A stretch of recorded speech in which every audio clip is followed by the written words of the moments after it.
귀로 즐기고 마음으로 느끼고 라디오로 함께 떠나는 성지순례 가는 날.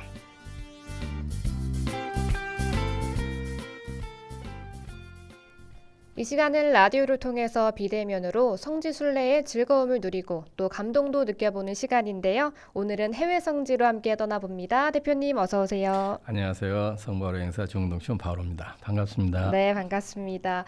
오늘도 본격적으로 이스라엘 성지순례를 계속해 볼 텐데요. 이번 시간에는 이스라엘 갈릴레아 지역에 있는 이 막달레나 마리아 기념성당 소개해 주신다고요? 네, 그렇습니다. 이제 몇 번 안 남았죠? 네. 네, 먼저 막달레라는 지명을 뜻합니다. 그래서 막달레나는 이제 갈릴리 호수 주변에 한 마을이었던 것이죠. 그래서 성경에 기록되어 있는 막달레나 마리아라고 하면 이것을 풀어보면 막달레나의 마리아라고 이렇게 생각하시면 되겠습니다. 우리가 서울 때 과거에 우리 부모님들은 뭐 춘천댁, 마리아댁 아니면 지명을 땄었잖아요. 뭐 네. 춘천댁 아니면 뭐 해남댁, 뭐 한평댁 이런 것처럼 막달레나는 그런 지명에 속한다고 보시면 되겠습니다. 그렇군요.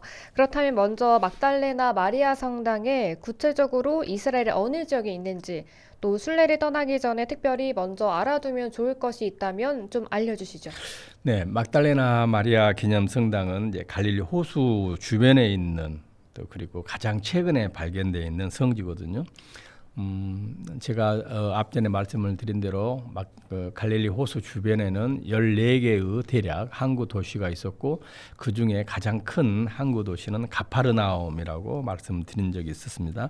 그래서 이 막달레나 마리아 기념 성당의 성지의 위치는 가파르나움과 티베리우스 황제의 이름을 따서 헤로데 안티파스가 도시 건설을 했던 티베리아스의 중간에 있는 이제 위치에 있는 도시이기도 하고요.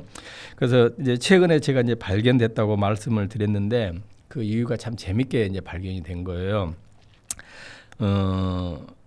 성서 고고 학자들이나 뭐 프란스칸들이 되겠죠. 또 여러 학자들이 도대체 이 막달레나의 마리아의 고향, 즉 막달레나는 어디에 있을까라고 굉장히 이렇게 이 갈릴리 호수 주변에 이렇게 탐문을 하고 발굴을 이렇게 진짜 많이 했대요. 네. 많이 했는데 그 이 막달레나는 동네를 이제 찾을 수가 없었다는 거예요. 그래서 굉장히 예를 먹었는데 그래서 이 막달레나의 동네는 찾을 수 없고 그런데 지금의 막달레나 성지의 지명이 지금도 이 유대인들 사이에서 내려온 지명이 뭐냐면 미그달이에요.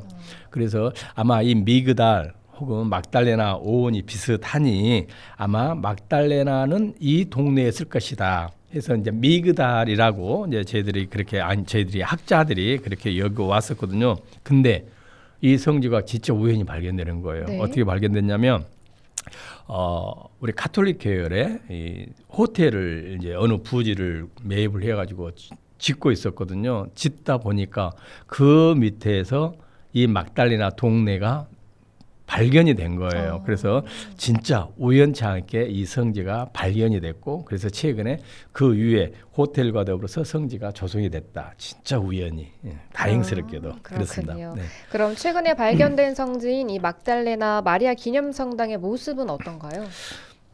이 성지의 특징이 이 성지의 특징을 보면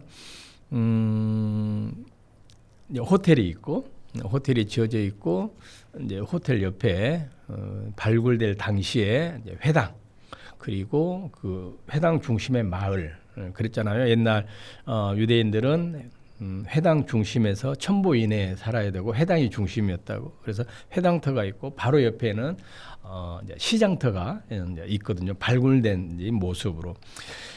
그리고 또 그 이제 뒤쪽에 성당이 지어져 있는데 성당 외관 모습은 크게 뭐 화려하거나 뭐 그거는 없는데 특이한 거는 제대 뒤쪽에 갈릴리 호수가 바라보고 있고 저 화면처럼 제대가 배 모양으로 제대가 돼 있다는 거예요. 네. 그래서 성당 내부 모습은 굉장히 아담하면서도 의미 있고 예뻐요. 이쁘게 이렇게 돼 있는 성당이라고 이제 보시면 될 것 같고 그다음에 이제 이 성당에 들어가기 입구에 이제 4개의 경당이 있거든요. 네. 4개의 경당에 보면 뭐 예수님께서 제자들을 부르신 뭐 모자이크 혹은 저 경당 4개 중심으로 4개의 경당이 있는데 저 성당 입구 앞에 그다음에 하예라는 하예라는 이게 아니가 야이로의 딸을 이렇게 소생시키는 벽화, 물리를 걸으시는 벽화, 그다음에 악령에 시달렸던 막달레나의 마리아를 치유하는 그런 벽화가 있고, 그다음에 마지막 하이라이트는 저 그림이에요. 성당 지하에 저 그림이 있는데 저 그림이 신자들에게 가장 강렬한 인상을 주는 벽화인데 저 벽화로 인해 가지고 저 성당이 더 빛을 발하는 거예요. 아무것도 아니지만 저 벽화로 인해서 이렇게 이 저 성당의 의미가 살아나는 거거든요. 그래서 이거는 이제 제가 잠시 후에 말씀을 드리도록 하겠습니다. 네. 그러면 막달레나 마리아 성녀는 어떤 분이신가요? 막달레나 마리아는 복음서에 총 13차례 등장을 하거든요. 그러면 등장하는 모습을 이제 누가복음을 제가 한번 성경 말씀을 알려드릴게요. 예수님께서는 고을과 마을을 두루 다니시며 하나님의 나라를 선포하시고 그 복음을 전하셨다. 12 제자도 그분과 함께 다녔다. 악령과 병에 시달리다 낫게 된 몇몇 여자도 그들과 함께 있었는데 7 마귀가 떨어져 나간 막달레나라고 하는 마리아, 헤로데의 집사 꾸자세 아내 요한나, 수산나였다. 그리고 다른 여자들도 많이 있었다. 그들은 자기들의 재산으로 예수님의 일행에게 시중을 들었다라고 이렇게 성경 말씀에 전해주고 있거든요. 네. 첫째, 막달레나 마리아는 7 마귀 혹은 악령에 시달리다가 예수님에게 치유를 받았던 여인이고요. 둘째, 본인의 전 재산을 팔아서 예수님과 예수님의 일행의 시중을 들었던 여인이었고요. 셋째, 예수님의 순환 여정에 동행하는 여인이고 또 십자가상에서 마지막 예수님의 죽음을 목격한 여인이고요. 네 번째로는 예수님의 부활을 최초로 목격한 여인이었다라고 먼저 소개 말씀을 드릴 수가 있겠죠. 네. 그래서 간단히 다시 막달레나 마리아에서 정리하자면 전 재산을 팔아 예수님의 시중을 들었다라는 성경 말씀을 놓고 상상해 보면 이 동네는 당시에는 어떤 이 항구 도시에서 어떤 업을 하고 있었냐면 호수에서 일종의 베드로 고기가 일종의 90% 넘게 잡히거든요. 그 베드로, 소위 말하면 도움가에 속하는 그 베드로의 고기를 잡아가지고 이제 염장을 하는 거예요. 소금이 있어야 염장할 거 아니에요? 근데 100km만 떨어지면 사해라는 바다가 있잖아요. 거기에서 소금을 갖고 와가지고 그 소금을 중화시켜가지고 이 갈릴리 호수에서 잡았던 민물고기를 이제 염장을 하는 거예요. 소금에 절이는 거죠. 그런 다음에 이거를 이스라엘 각 지역에 파는 거예요. 그러니까 이 소위 말하면 이 중동 지역에서 이 민물고기를 먹는다는 게 얼마나 큰 그 가치가 있었겠어요. 네. 그래서 굉장히 비싸게 팔려 나갔던 고기 거였는데 아마도 막달레나 마리아는 이 염장업이 주로 하고 있었던 막달레나에서 이 염장업에 종사했던 여인이 아니었겠느냐. 그러니까 전 재산을 팔아서 예수님에게 시중을 두를 수 있었던 것이 아니었겠느냐라고 상상할 수도 있고, 그래서 막달레나 마리아는 첫째 부유한 여성이었다. 그 이후에 예수님의 치유를 받고 예수님에게 제자들에게 시중을 들면서 예수님의 순환 여정을 마지막까지 함께 하는데, 여기서 이제 중요한 것은 예수님의 제자들이 막달레나 마리아를 일종의 제자들의 이 무리에 끼워줬다는 거예요. 네. 예수님 당시에는 여자들은 인격적으로 굉장히 이 정당한 대우를 받지를 못했거든요. 남자들의 부속물로 여겨진다 할지 하다못해 제물로 여겨진다 할지 이렇게 소위 말하면 남성 사이에서 아웃사이더였는데 예수님의 제자들의 남성 중심에서 이 여인들이 예수님의 제자들이 껴 있다는 것은 굉장히 이례적이고 충격적인 것이죠, 사실은. 더더욱이나 이 막달레나 마리아는 예수님께서 십자가에 못 박히셨을 때 성모님과 함께 예수님의 십자가상의 그 장면을 끝까지 지켜봤던 여인이거든요. 네. 제자들은 다 도망갔지만 그런 예수님의 죽음을 끝까지 목격했던 분이었고, 또 예수님께서 십자가에서 돌아가시고 그 돌아가신 예수님의 시신을 이제 한 번도 쓰지 않았던 그 돌을 깎아서 만들었던 누구의 소유? 아리마테아 출신 요셉의 무덤에 예수님의 시신을 거기에다 이제 안장을 하는데, 그 안장한 모습까지 끝까지 지켜봤던 여인이 또 막달레나 마리아예요. 굉장히 네. 무서웠을 것인데, 그런 막달레나 마리아, 그리고 예수님께서 이제 돌아가신 이후에 사흘날에 이제 향유를 들고 이른 새벽에 일찍 가잖아요. 막달레나 마리아가. 그때 천사들이 예수님의 부활 소식을 알려줬던 최초의 여인이 막달레나 마리아고, 또 직접 예수님의 부활을 체험하는 여인이 막달레나 마리아고, 그래서 이런 막달레나 마리아가 어떻게 보면 그 남성사의 중심이었던, 그리고 더 구체적으로 예수님의 제자들 사이에서 함께 이렇게 구성으로서 속해 있었던 것은 굉장한 일이고 어떻게 보면 충격적인 일일 수 있었거든요, 당시로는. 그러나 이러이러한 막달레나 마리아의 삶을 보면 굉장히 당연한 일이었지 않았겠는가. 그래서 초대교회에서부터 막달레나 마리아를 뭐라고 칭호를 이렇게 불렀냐면, 네. 막달레나 마리아는 사도들의 사도다. 그리고 우리 유명한 교부 아우구스틴 성인께서도 막달레나 마리아는 사도들의 사도다라고 그 칭호를 이렇게 반복해서 사용하시고 계셨고, 가장 최근에는 이제 교황 요한바로 돌아가신 성인께서도 막달레나 마리아는 사도들의 사도다라고 이렇게 재차 확인해주는 분이시기도 하죠. 그렇군요.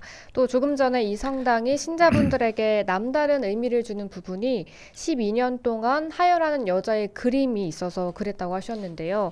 이와 관련해서 조금 더 구체적으로 말씀해 주시죠. 그렇죠. 저 그림이 너무너무 저희들에게 많은 의미를 주는 벽화예요. 네. 저 벽화는 우리 일반 신자들뿐만 아니라 순례 지도 신부로 가셨던 신부님들에게도 굉장히 강한 인상을 주는 사진인데요. 저 해당할 수 있는 그 부분을 우리 정혜정 아나운서께서 한번 읽어봐 주실래요? 성경 구절을? 네, 제가 한번 해당 부분을 소개해 드리겠습니다.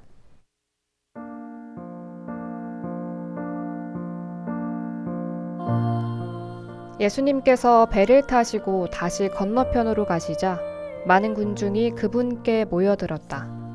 많은 군중이 그분을 따르며 밀쳐댔다.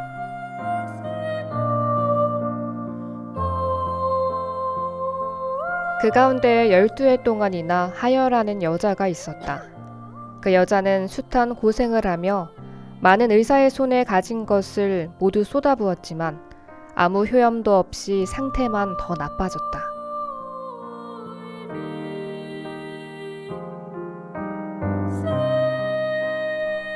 그가 예수님의 소문을 듣고 군중에 섞여 예수님 뒤로 가서 그분의 옷에 손을 대었다. 내가 저분의 옷에 손을 대기만 하여도 구원을 받겠지 하고 생각하였던 것이다.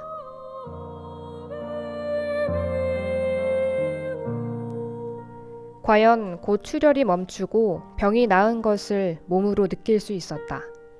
예수님께서 그 여자에게 이르셨다. 딸아, 내 믿음이 너를 구원하였다. 평안히 가거라. 그리고 병에서 벗어나 건강해져라.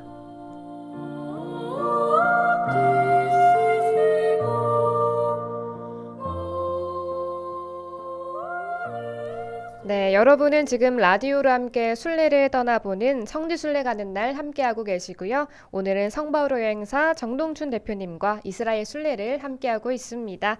대표님, 이 구절에서 등장하는 하여라는 여자는 어느 지역의 출신인 거죠? 구체적으로 성경에서는 알려주지는 않죠. 근데 이 12년 동안 하여라는 여자는 아마도 갈릴리 호수에서 약 120km 떨어진 헤로데 아들 중에 하나인 이제 필립보가 도시를 건설하는 곳이 있는데, 물론 자신의 수도로 삼았던 곳이죠. 카이사리아 필리피라는 이제 도시가 있어요. 그 도시에 가면 지금은 폐허가 됐지만 저 12년 동안 하엘라는 여자를 기념하는 성전이 지어져 있는 거예요. 뭐 비잔틴 시대도 지어져 있었고 그 십자군 시대 때도 거기다 다시 증축도 하고 지금은 폐허가 됐는데 그래서 이 폐허가 있는 거를 보면 이 여인이 이 카이사랴 필리피 출신이었는갑구나. 그러니까 비잔틴 혹은 십자군 시대 때 그 기념 성당이 이제 있었던 거겠죠. 네. 그거를 이제 바탕으로 보면 그 120km 떨어져 있는 가이사랴 필리피라는 곳에서 이제 예수님의 소문을 들었던 여인이었는데 그 여인은 어떤 상태의 여인이었냐면 방금 성경 말씀에도 나와 있는 것처럼 부유한 여인이었지만 하해를 하기에 계속 죄인의 신분에 머물러 있었던 거예요. 당시 율법에 따르면 피를 보았다. 그러면 죄인의 신분에 속하는 거예요. 그러면 정상적으로 공동체 일원으로서 생활할 수가 없는 거예요. 제가 상처를 낳았다. 그러면 저는 죄인의 상태에 빠진 거예요. 네. 우리 여인들 같은 경우는 애를 낳았다. 애도 출산하면서 피를 봤기 때문에 그 축복스러운 일이 죄인의 신분에 일단 빠지는 거예요. 네. 그러다가 어느 일정 기간이 지나서 정계를 통해서 다시 정상적인 공동체 일원으로 이제 돌아올 수 있는 거예요. 근데 12년 동안 하해라는 여자는 자기가 얻고 싶은 병이 아니잖아요. 네. 어쩔 수 없이 얻은 병인데 이 병으로 인해 가지고 본인은 억울하게도 항상 죄인의 상태에 빠져 있는 거예요. 그래서 재산이 있는 여인이었기 때문에 자기가 있는 재산을 가지고 이 병을 나아보게끔 다방면으로 이렇게 치유를 얻기 위해서 했었을 거 아니에요. 근데 성경 말씀대로 재산만 다 탕진했지 병이 더 악화된 거예요. 이분은 뭐예요? 공동체를 없어서 벗어나 있지, 죄인 아닌 죄인 상태로 있지, 재산도 없어지지. 이분에게 남아있는 건 뭐예요? 절망밖에 없을 거 아니에요. 절망밖에 없는 거죠. 너무너무 절망된 상태에서 120km 떨어진 곳에서 예수님에 대한 소문을 듣는 거예요. 그래서 어떤 거 하나의 희망을 갖고 120km 떨어진 곳에 가가지고 예수님의 혹시 옷자락이라도 만지면 내가 나을지 않을까라고 생각하는 거겠죠. 그래서 이제 저 장면을 보시면 뭐 아나운서님께서도 이 성경 말씀만 보고도 얼마나 답답함을 이렇게 느끼고 불쌍한 느낌이 들잖아요. 그러니까 이 여인이 그렇지만 그런 간절함을 가지고 이제 그 많은 군중 속에서 정상적으로 비켜해 주세요. 네. 제가 예수님 옷자락 좀 만져볼게 할 수는 없는 거잖아요. 그러니까 기어서 아마 거죽을 썼을 거예요. 그래서 예수님의 옷자락을 딱 만져보려고 그런 간절함으로 다가섰는데 실제로 그런 믿음과 희망으로 해서 예수님의 그 옷자락을 만졌더니 예수님께는 아셨을 거 아니에요. 네. 누군가가 나의 소위 말하면 치유의 손길, 구원의 손길을 이렇게 구하고 있구나. 그러면서 예수님께서 그 여인을 보시고 너의 간절함을 보신 거죠. 그러면서 내 믿음이 너를 구원하였다라고 말씀하시고 그 여인은 병에서 이제 치유가 됐다라는 이제 이야기가 되겠죠. 맞습니다. 내 믿음이 너를 구원하였다라는 이 성전 구절이 더 마음 깊이 와닿는 것 같습니다. 이 막달레나 마리아 기념성당이 정말 여러모로 의미가 있는 성당인 것 같습니다. 네, 오늘은 그렇죠. 이스라엘 갈릴레아 지역의 막달레나 마리아 기념성당을 순례해 봤는데요. 또 다음 주 이 시간에도 성바오로 여행사 정동준 바오로 대표님과 이렇게 이스라엘 라디오 순례 떠나볼 예정이니까요. 많은 관심 바랍니다. 대표님 오늘도 좋은 말씀 감사합니다. 네, 감사합니다.